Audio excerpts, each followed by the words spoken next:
Bonjour à tous, Aurélie Coulange, senior consultante en transformation, accompagnement au changement, et je suis accompagnée de Stéphane Torel. Enchanté, bonjour.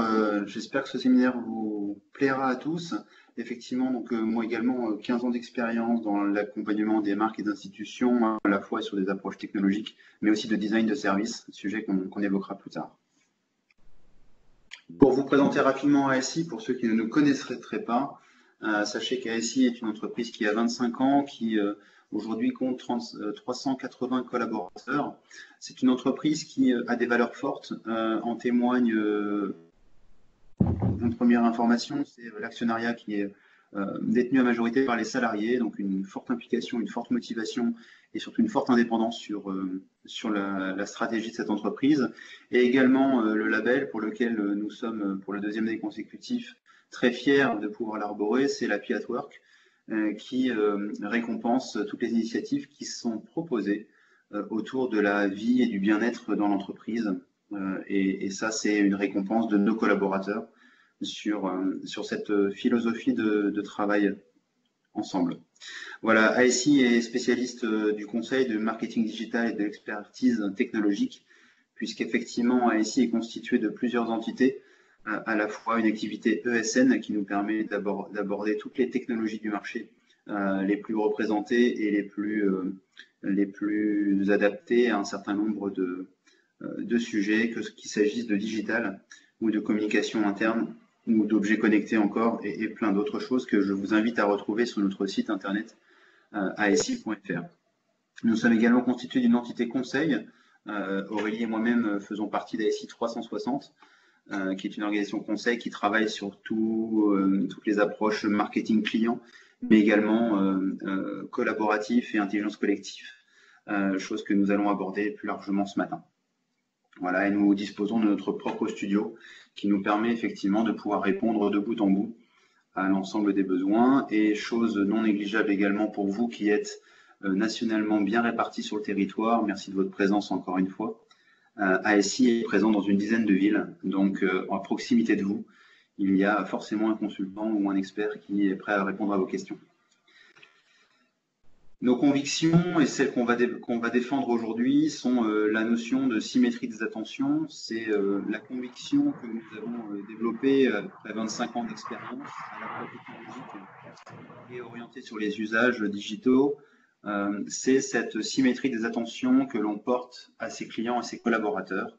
Et la transformation digitale, ou en tout cas les évolutions majeures que les entreprises, que vos organisations vivent depuis plusieurs années, sont clairement au centre de ce paradigme et de cette symétrie des attentions. Donc si vous êtes là ce matin, c'est que vous apportez beaucoup d'importance à comment faire de vos collaborateurs le moteur et l'acteur finalement de votre transformation digitale. Et quand on dit ça, on parle à la fois de productivité, de rentabilité, mais aussi de création de valeur, de création de promotion des valeurs de vos produits, de votre entreprise, au-delà même des technologies. Nous allons aborder cette matinée en trois grands temps forts. Le premier est une introduction à la transformation digitale que je vais mener. Et ensuite, Aurélie pourra vous parler davantage des mécanismes et des concepts qui régissent pour nous la relation des collaborateurs à l'entreprise et l'intelligence collective plus largement. On va essayer de ralentir un petit peu le débit pour que ce soit tout à fait confortable pour chacun. Et n'hésitez pas en fin de séance à poser vos questions si vous en avez au fur et à mesure. Nous serons ravis d'y répondre. La transformation digitale, je vous en fais rapidement la définition commune. C'est tous les processus qui consistent pour une organisation à intégrer les technologies digitales dans l'ensemble de ses activités. Donc, organisation, institution, évidemment, entreprise, tous les secteurs et toutes les tailles d'entreprise sont concernées aujourd'hui par l'arrivée des technologies digitales, que ce soit dans la relation client, mais également dans les processus métiers. Et ces technologies digitales sont de tout type, puisque on va parler assez aisément, et vous reconnaîtrez cet écosystème. On va parler d'applications mobiles, à la fois pour vos clients, dans le fait de leur proposer de nouveaux services, évidemment, et quand on parle de marketing relationnel, on pense beaucoup à la notion de fidélisation et de présence à l'esprit de ces utilisateurs grâce à ce type de technologie. Mais évidemment, on pense également à ce même exemple d'application mobile ou d'application nomade, dès lors que l'on équipe ses forces de vente d'outils de ce type-là. Et on est déjà dans la notion de collaboratif et d'intelligence collective, puisqu'on met à disposition des outils qui permettent une meilleure circulation de l'information, une meilleure remontée du retour terrain.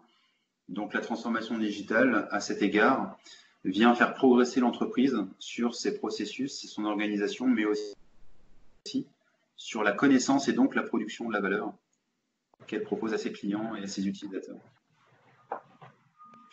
La transformation digitale est un sujet majeur et un sujet d'intérêt pour beaucoup d'entreprises. Ces chiffres sont localisés sur la France. Donc ce focus nous permet de savoir que 57% des entreprises voient le numérique comme un axe réel et stratégique de leur développement, à la fois le développement de leur chiffre d'affaires, mais aussi le développement de leur productivité, de leur rentabilité. Néanmoins, il y a un petit fossé entre l'intention et l'action, puisque 20% seulement ont créé une fonction dédiée. Donc on n'est pas là évidemment pour juger de l'intérêt et de la pertinence d'avoir une fonction dédiée, puisque nous le verrons plus tard. L'objet de ce séminaire, de ce webinaire, est aussi de vous expliquer en quoi tous les collaborateurs, donc en quoi le collectif est acteur de cette transformation digitale et non pas simplement une fonction dédiée. On verra également, et on pourra l'aborder plus amplement dans des échanges futurs, on verra également que si le collaboratif est un bon moteur de la transformation digitale, il doit être accompagné d'une gouvernance ou d'un pilotage, d'un leadership qui va structurer en fait l'ambition et l'atteinte des objectifs de ce collectif. Donc la fonction dédiée peut représenter ce leadership, peut représenter ce cadre dans lequel les collaborateurs vont évoluer. Les entreprises les plus avancées dans leur transformation digitale voient leur compétitivité démultipliée. Il y a des études donc multiples qui essaient de tangibiliser, qui essaient de donner des indicateurs de performance pour valider en fait les principes de transformation digitale. Et les résultats les plus éminents effectivement démontrent que la circulation de l'information, que l'amélioration du knowledge management, que globalement l'amélioration de la collaboration de l'entreprise est un vecteur de croissance et de compétitivité. On fait un constat effectivement sans appel, nos entreprises françaises sont en retard. Pourquoi elles sont en retard? À la fois elles sont en retard par rapport à l'échiquier international et par rapport à la globalisation des entreprises. Les entreprises sont désormais en concurrence avec le monde entier. Qu'elles soient grandes ou petites. Le e-commerce, par exemple, même pour le commerçant du coin, a révolutionné sa zone de chalandise, son territoire commercial.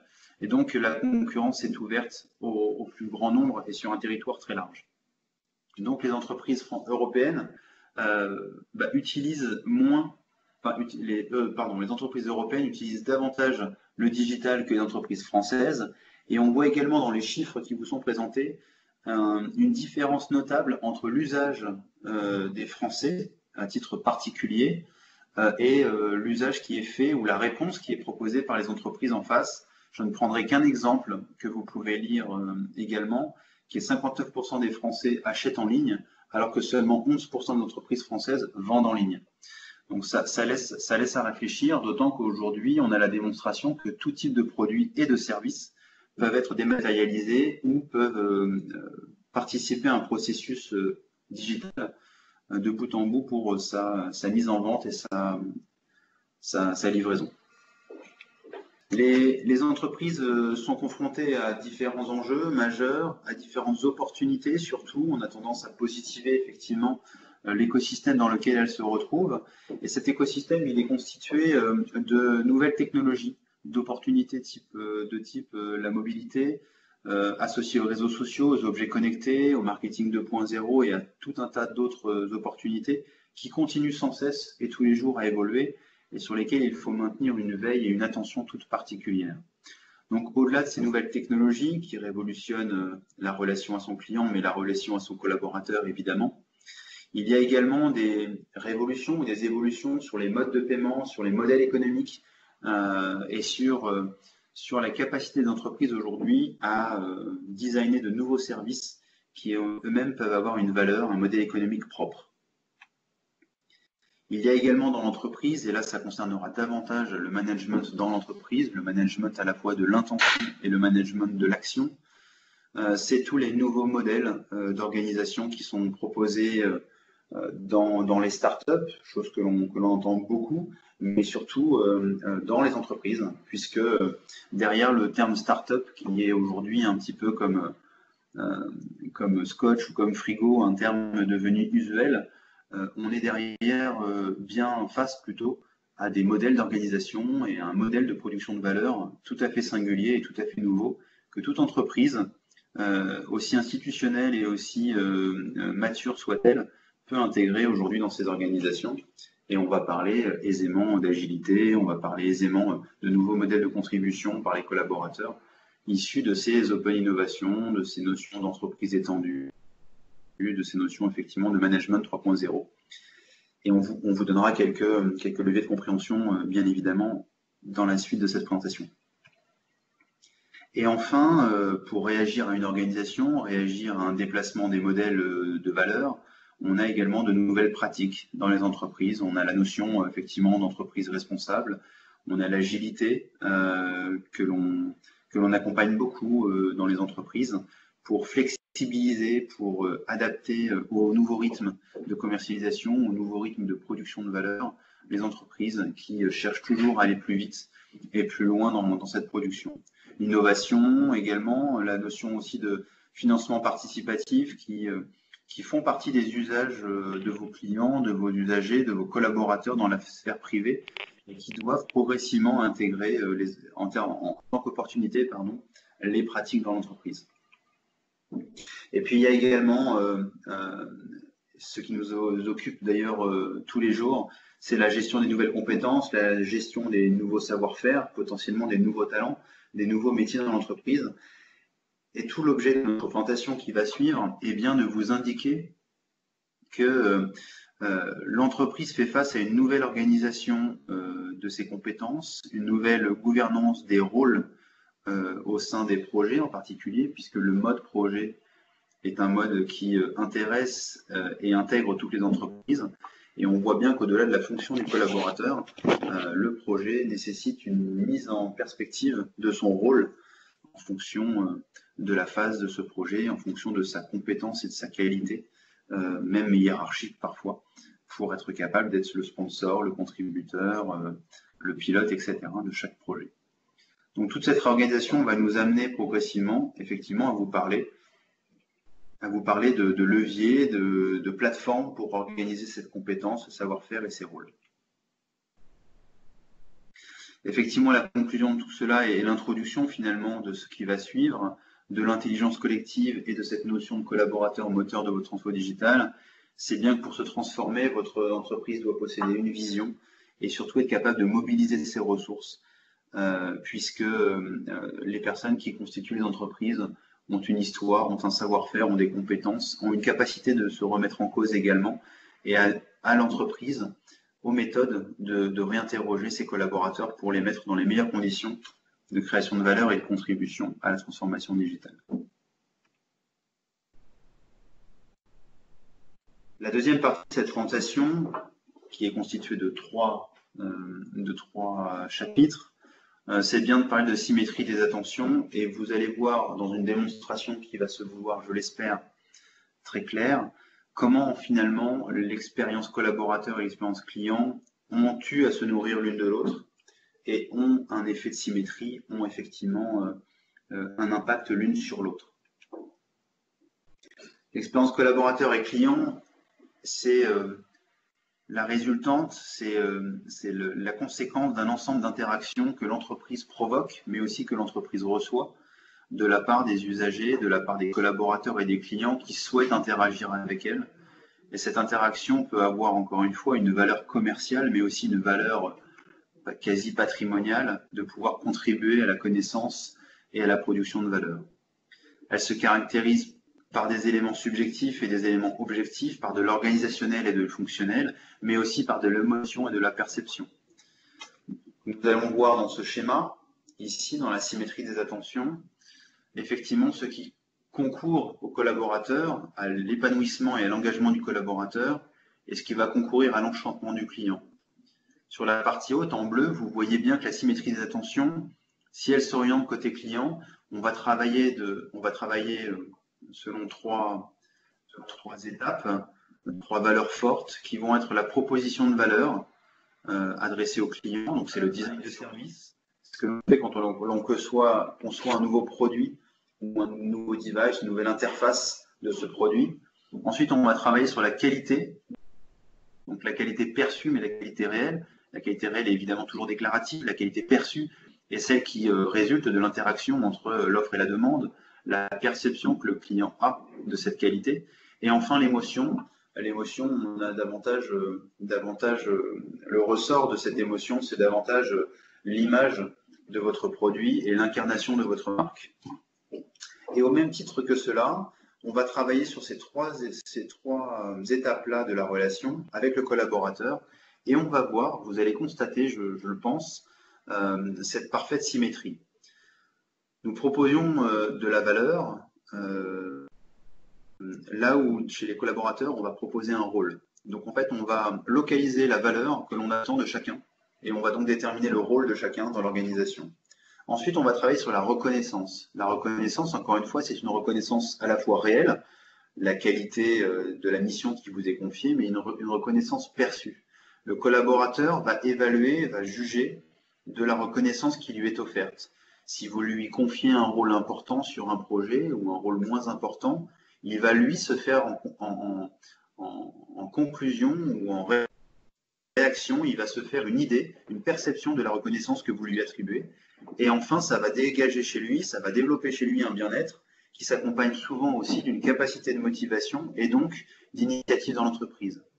Et quand on parle de symétrie des attentions et quand on parle de faire de vos collaborateurs le moteur de votre transformation digitale, on est bien en train de s'interroger sur comment générer de l'intention et générer de la motivation dans l'entreprise, par chacun et pour chacun, afin de créer le produit ou l'organisation la plus efficiente. Les principaux moteurs de l'engagement des collaborateurs, c'est 1. Je souscris pleinement aux valeurs fondamentales de mon entreprise, qui est la notion de valeur que vous retrouvez et qui effectivement était dans la partie haute, dans la partie client en fait du schéma précédent. Nos clients ont une bonne image de nos produits et de nos services, ça c'est important pour le collaborateur et effectivement ça témoigne de sa loyauté, de son implication pour et dans l'entreprise. Mes opinions comptent, en tant que collaborateur j'ai une capacité d'influence sur mon organisation et sur les produits que je défends. Je sais précisément ce qui est attendu de moi au travail, vous voyez bien ici la préoccupation du rôle, et je sais comment contribuer à la satisfaction des besoins de nos clients. J'ai été justement récompensé, donc là on fait allusion à la récompense. En 7e position, vous avez le cadre dirigeant qui savent apprécier les collaborateurs à leur juste valeur. Et ensuite, vous avez les notions de respect du travail et de respect au travail, les espaces de travail qui sont importants et on verra qui sont de plus en plus digitaux, de plus en plus connectés. Et puis ensuite, j'ai des objectifs individuels qui sont liés aux objectifs de la stratégie et à la stratégie de mon service.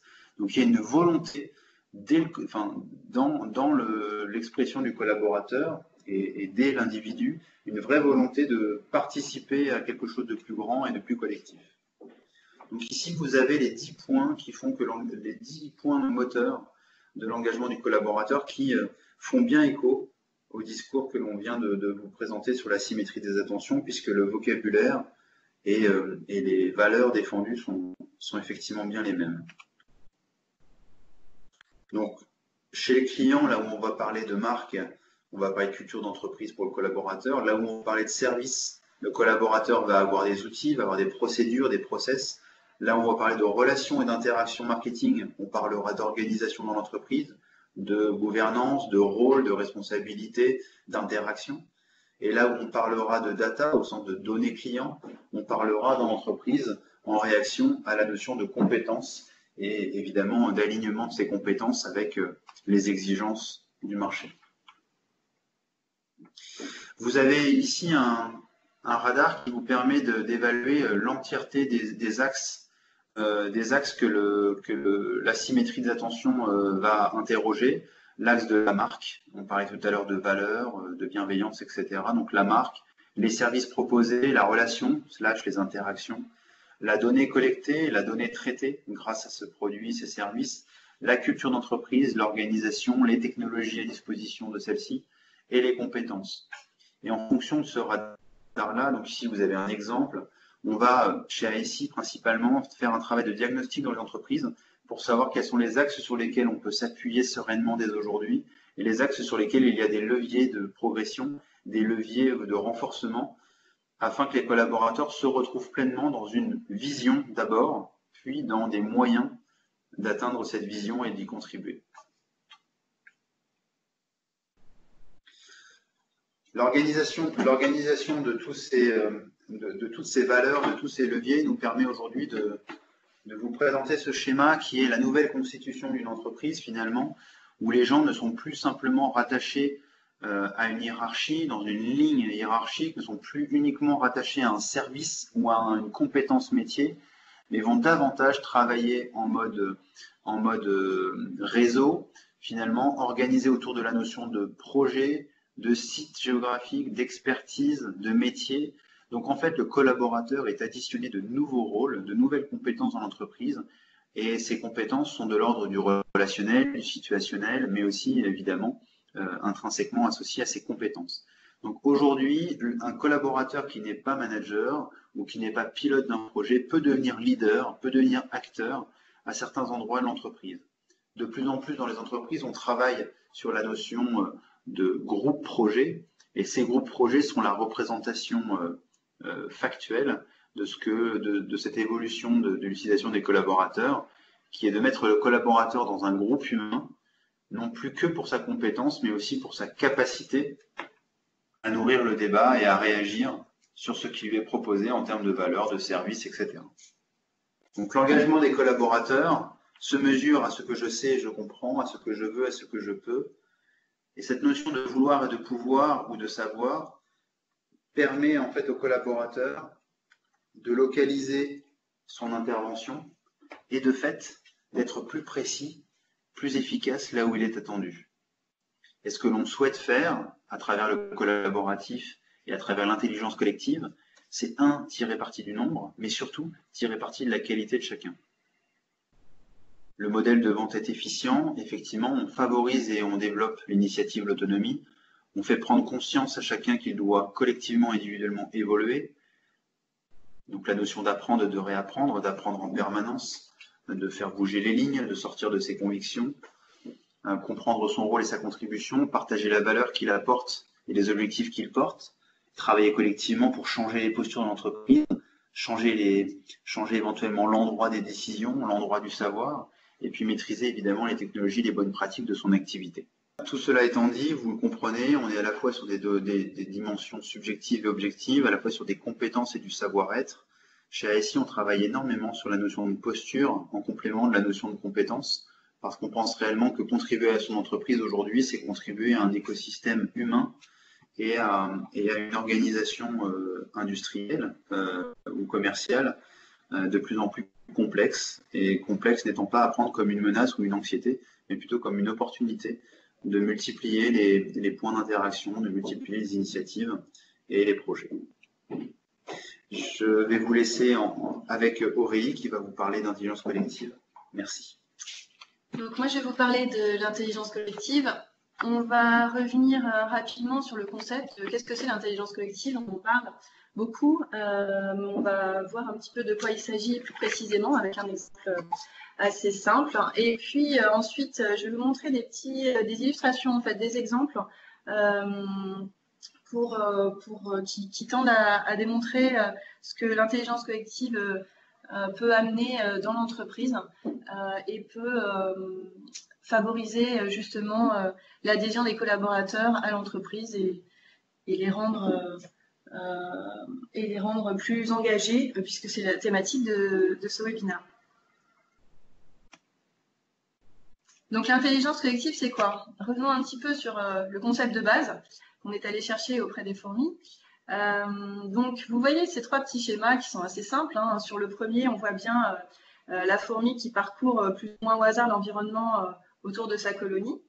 Elle découvre une source de nourriture, elle rentre plus ou moins directement au nid en laissant sur son chemin des traces de phéromones.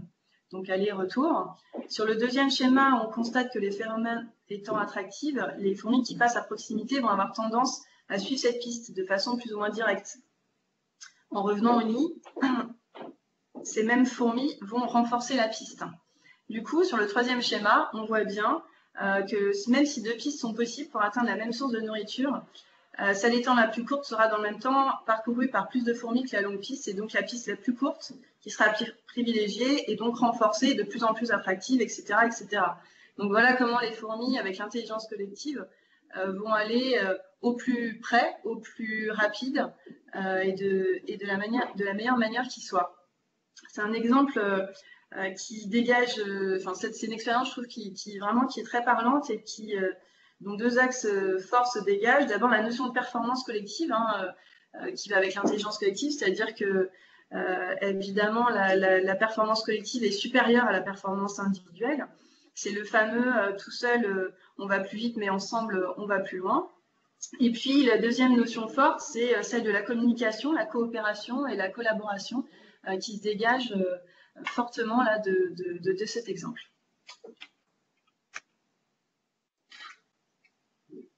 Donc, sur ce slide, on a fait quelques constats.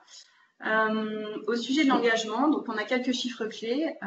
Celui qui est en jaune montre que seulement 13% des employés se déclarent ou se sentent engagés, selon une étude qui est parue cette année. 13% sur l'ensemble des collaborateurs, c'est pas beaucoup. Et paradoxalement, on voit que les employés travaillent de plus en plus en équipe, 2 fois plus qu'il y a 5 ans, que 46% d'entre eux sont issus de la génération Y, que 66% du temps de travail est passé à travailler avec des personnes qui sont géographiquement à distance, en tout cas, que la productivité est beaucoup plus forte avec les nouvelles technologies. Donc c'est vrai que l'ensemble de ces constats nous montrent, on a du mal à voir la cohérence en fait dans tous ces chiffres, avec cette idée que toutes les habitudes sont donc en pleine mutation et que dans ces nouvelles pratiques, les collaborateurs se sentent un petit peu perdus et désengagés par l'organisation dans laquelle ils travaillent. Parallèlement, ce qu'on peut voir aussi, c'est que l'environnement de travail a énormément changé. On est passé à l'ère des stores, des services individuels très personnalisés, chacun choisit ce dont il a besoin. Mais cette approche individuelle, elle tend aussi vers plus de collaboratif, car aussi on partage nos avis, on s'exprime, nos points de vue, on échange nos bonnes pratiques, nos expériences. Et donc ces habitudes qui sont plutôt dans la vie privée entrent dans la vie professionnelle. Et donc la frontière est de plus en plus floue entre toutes ces pratiques technologiques privées et professionnelles. On souhaite retrouver aujourd'hui, le collaborateur souhaite retrouver aujourd'hui le confort d'usage et la diversité des choix dont il dispose dans sa vie privée à l'intérieur de son organisation.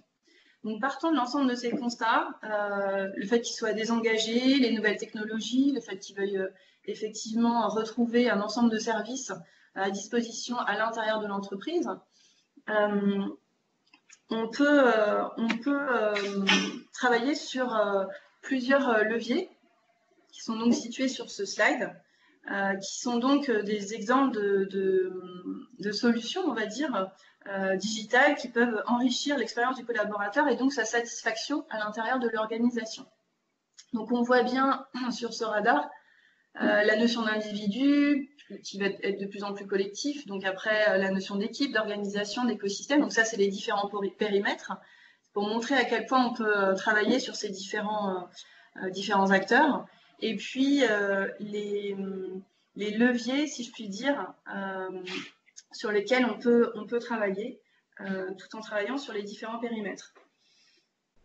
Donc, pour satisfaire au mieux les besoins individuels des collaborateurs, mais aussi au niveau donc, de l'équipe de l'organisation, on peut travailler sur effectivement la communication, de la rendre plus transverse, aller, comme on dit, inverser en fait ces flux de communication qui puissent enfin partir du bas, comme on dit, et casser ces silos un peu verticaux, afin que l'ensemble des collaborateurs puissent s'exprimer. Donc ça fait partie des leviers et des enjeux de l'organisation aujourd'hui. Faire en sorte que toutes les entités puissent se communiquer, échanger, pratiquer, et puis dans la hiérarchie du bas vers le haut. Ensuite, on a le levier de la collaboration. Donc, on vient de le voir, hein, c'est vrai que le fait de travailler ensemble, le collectif, c'est vraiment, ça fait partie des enjeux forts de la transformation digitale. Tout ce qui est autour de la capitalisation, donc comment j'organise mes savoirs aujourd'hui, comment je peux capitaliser sur ma connaissance, comment je fais passer mes sachants comment je les fais passer de sachants à experts, à partager, etc., de manière à ce que ça soit plus seulement des connaissances isolées, qu'elles soient le plus partagées possible.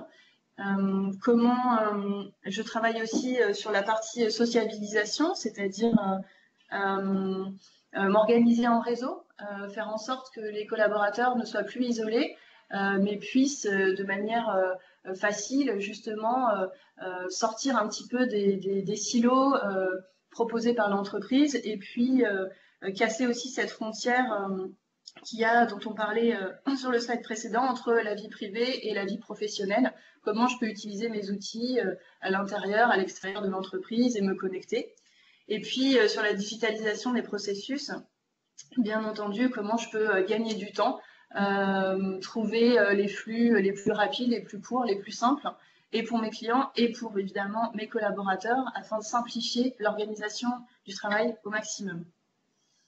Donc, bien sûr, il y a d'autres enjeux, il y a d'autres, j'aurais pu lister d'autres manières, hein, ces leviers, mais c'est vrai que c'est les principaux sur lesquels on peut travailler pour aller vers la transformation digitale et rendre les collaborateurs acteurs dans les organisations.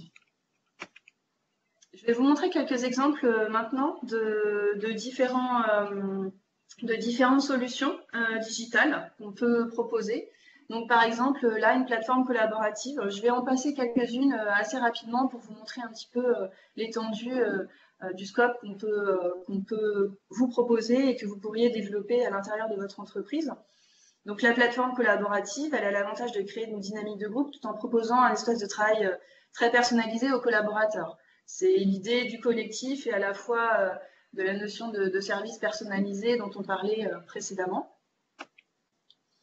Là, on a un intranet social qui est donc, comme son nom l'indique, qui va laisser plus de place à la partie sociale, transverse, qui va laisser beaucoup de place également à l'actualité, aux indicateurs, aux réseaux sociaux, etc. On est vraiment sur les collaborateurs qui s'expriment et qui partagent plus entre eux sur ce modèle. On peut voir aussi un exemple d'espace digital de travail avec une dimension plus opérationnelle. Là, on voit bien la notion de métier, des modes opératoires, etc. C'est plus des outils de travail, par exemple, qui va regrouper et agréger des applicatifs ou des accès vers des outils de travail. Là, on est plutôt sur des fonctionnalités, donc on est sur ce qu'on appelle la vision partagée, évidemment favorisant, donc là c'est un storyboard hein, par exemple d'une boîte à idées, l'idée d'être plus participatif pour favoriser largement l'engagement des collaborateurs, partager cette vision, la travailler ensemble de manière itérative, agile comme on l'a vu dans la présentation de Stéphane. Voilà un exemple également de ce qui peut être mis en place en termes de services collaboratifs dans l'entreprise. On a aussi cette notion, donc là on a indiqué livret du collaborateur. C'est pas exactement ce que souhaitait ce client à l'origine, mais c'est vrai que c'est une approche très centrée sur l'utilisateur avec le petit message bonjour, qui pourrait effectivement, cet intranet pourrait s'apparenter à un livret d'accueil, livret de l'intégration, parce qu'en fait pour le collaborateur c'est l'endroit où il va retrouver toutes ces informations et pratique et des autres collaborateurs et de l'entreprise et de son activité. Donc, vous voyez, tout est indiqué, ma carrière, mon activité, tout est très personnalisé. C'est vraiment l'outil du collaborateur pour le collaborateur. Un autre exemple où là, on est vraiment sur ce qu'on appelle du social wall, qui est plutôt, en fait, là, on vient agréger l'information externe et interne au même niveau, c'est-à-dire qu'on considère que, effectivement, tout ce qui va venir de l'extérieur doit être traité de la même manière que les informations de l'entreprise qui viennent se mélanger. On abolit encore cette frontière. On considère que la connaissance, elle est partout et elle doit être utilisée de la même manière, de manière aussi légitime à l'intérieur et à l'extérieur de l'entreprise. Voilà un service aussi qui pourra être développé pour rendre les collaborateurs moteurs et acteurs de cette transformation digitale. Encore quelques exemples. La partie collaboration, donc là on est vraiment sur la notion de projet avec donc les tâches, la chronologie du projet, les actualités du projet, donc travailler sur ce qu'on appelle les espaces collaboratifs de manière, ça peut être à distance, etc. Regrouper tous les acteurs d'un projet pour mieux travailler ensemble et que tout le monde ait le même niveau d'information sur ce projet favorise évidemment l'engagement des collaborateurs sur le projet. Enfin, dernier modèle, je crois, c'est dernier exemple plutôt, c'est donc ce qu'on appelle la base de connaissances, ce qui a trait avec l'enjeu de capitalisation. Donc comment j'organise ma connaissance aujourd'hui, la connaissance de mes experts, de mon histoire en tant qu'organisation. Comment je sauvegarde ce qui m'apparaît comme déterminant pour l'avenir de mon organisation, comment je fais fi justement de ce qui est plus léger, quelle place à quelle connaissance. Voilà tout l'intérêt de créer des bases de connaissances qui vont favoriser aussi l'expression des collaborateurs, puisque de par leurs différentes expériences, ils vont capitaliser sur ce type d'outils.